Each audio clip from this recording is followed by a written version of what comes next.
नमस्ते। कभी ऐसा महसूस हुआ है कि कुछ जगहें बस घर जैसी लगती हैं और वहीं दूसरी तरफ कुछ जगहों पर जाकर एक अजीब सी बेचैनी होने लगती है। तो आज हम इसी रहस्य को सुलझाने वाले हैं एस्ट्रो कार्टोग्राफी के जरिए। ये ज्योतिष और यात्रा का एक कमाल का संगम है। चलिए समझते हैं। जरा एक पल के लिए सोचिए, क्या हो अगर किसी की जन्म कुंडली सिर्फ कागज का एक टुकड़ा ना हो, बल्कि पूरी दुनिया का नक्शा हो।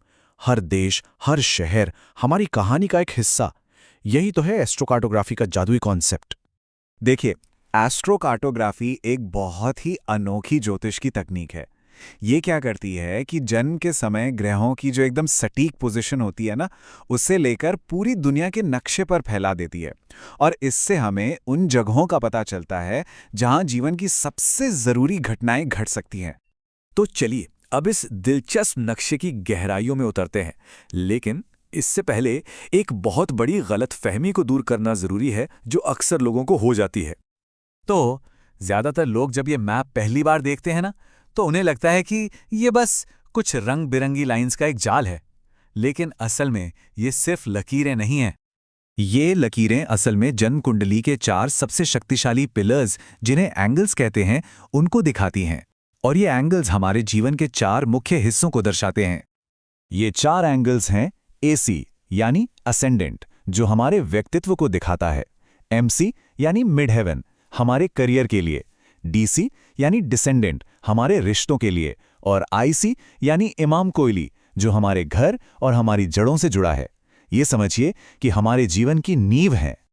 अब होता यह है कि जब कोई इनमें से किसी भी एक लाइन पर जाता है या वहां रहता है, तो उस लाइन से जुड़ा ग्रह मतलब प्लैनेट जीवन में एक्टिवेट हो जाता है। उसकी एनर्जी कई गुना बढ़ जाती है और इसी वजह से जिंदगी में बड़े बड़े बदलाव आ सकते हैं।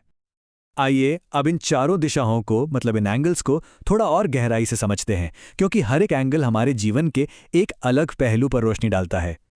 जैसा कि यहाँ साफ साफ देख सकते हैं, एसी हमारे व्यक्तित्व को दिखाता है, मतलब दुनिया हमें कैसे देखती है। एमसी करियर और हमारी पब्लिक लाइफ का प्रतीक है। डीसी रिश्तों और पार्टनरशिप को कंट्रोल करता है। और आईसी वो घर, परिवार और हमारी जड़ों से जुड़ा है। थ्योरी तो ठीक है ना? लेकिन असल जिंदगी में ये चीजें कैसे काम करती हैं? चलिए इसे एक बहुत ही मशहूर हस्ती की लाइफ के उदाहरण से समझते हैं, तो सब एकदम क्लियर हो जाएगा। लेकिन एक सवाल मन में आता है, इन लाइंस का असर महसूस करने के लिए कितना पास होना जरूरी है? अच्छा, इसे समझने का सबसे अच्छा तरीका है एक टोटल सोलर एक्लिप्स यानी पूर्ण सूर्य ग्रहण के बारे में सोचना। जैसे सूर्य ग्रहण के दौरान जो लोग पाथ ऑफ टोटैलिटी में होते हैं, मतलब उस पतली सी पट्टी में, उन्हें ही उसका पूरा असर दिखता है, जहां दिन में ही रात हो जाती है। ये एक ऐसा अनुभव है जो कभी भुलाया नहीं जा सकता। एस्ट्रोकार्टोग्राफी की ये रेखाएं भी बिल्कुल इसी तरह काम करती हैं। जब कोई ठीक उस लाइन पर होता है, तो उस ग्रह की एनर्जी का सबसे गहरा और सीधा अनुभव होता है। जैसे जैसे दूर जाते हैं, असर थोड़ा कम होता जाता है, लेकिन खत्म नहीं होता, महसूस फिर भी होता है।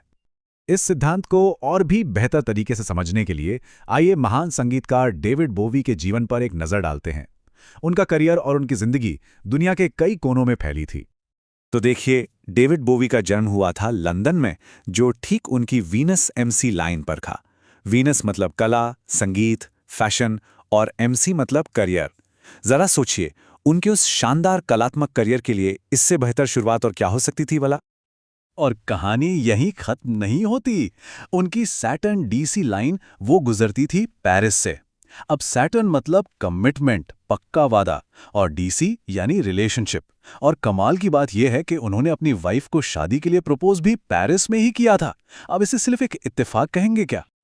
फिर वो बर्लिन चले गए, जो उनकी मून डीसी लाइन के बहुत करीब था। मून यानी इमोशंस, भावनाएं, और डीसी यानी दूसरों के साथ जुड़ाव। और बर्लिन में उन्होंने जो म्यूजिक बनाया, उसे उनके सबसे इमोशनल और एक्सपेरिमेंटल कामों में गिना जाता है। अपने जीवन के आखिरी सालों में वो न्यूयॉर्क में बस गए, जो उनकी वीनस एसी लाइन के पास था। वीनस यानी कला और एसी यानी सेल्फ एक्सप्रेशन, दुनिया को खुद को दिखाना। ये जगह उनकी कलात्मक विरासत को दुनिया के सामने रखने के लिए बिल्कुल परफेक्ट थी। तो इसका मतलब ये हुआ कि बस अपनी अच्छी अच्छी लाइंस ढूंढो और वही जाकर बस जाओ। नहीं, इतना भी आसान नहीं है। इस ज्ञान का इस्तेमाल बहुत समझदारी से करना होता है। महान मनोवैज्ञानिक कार्ल युंग ने एक बहुत गहरी बात कही थी। उन्होंने कहा था कि जिसे हम अपने अंदर दबा देते हैं या स्वीकार नहीं करते, वही हमारी किस्मत बनकर हमारे सामने आता है। और ये बात एस्ट्रोकार्टोग्राफी पर एकदम सटीक बैठती है। तो ये बात याद रखनी होगी कि ये नक्शा कोई जादू की छड़ी नहीं है, बल्कि ये खुद को जानने का, सेल्फ अवेयरनेस का एक पावरफुल टूल है। कुछ लाइनें चैलेंजिंग हो सकती हैं, कठिन अनुभव ला सकती हैं, इसलिए कहीं भी जाने से पहले अपने इरादों को समझना बहुत ज़रूरी है। आखिरकार कोई भी अपनी जन्मकुंडली से भाग तो नहीं सकता है ना?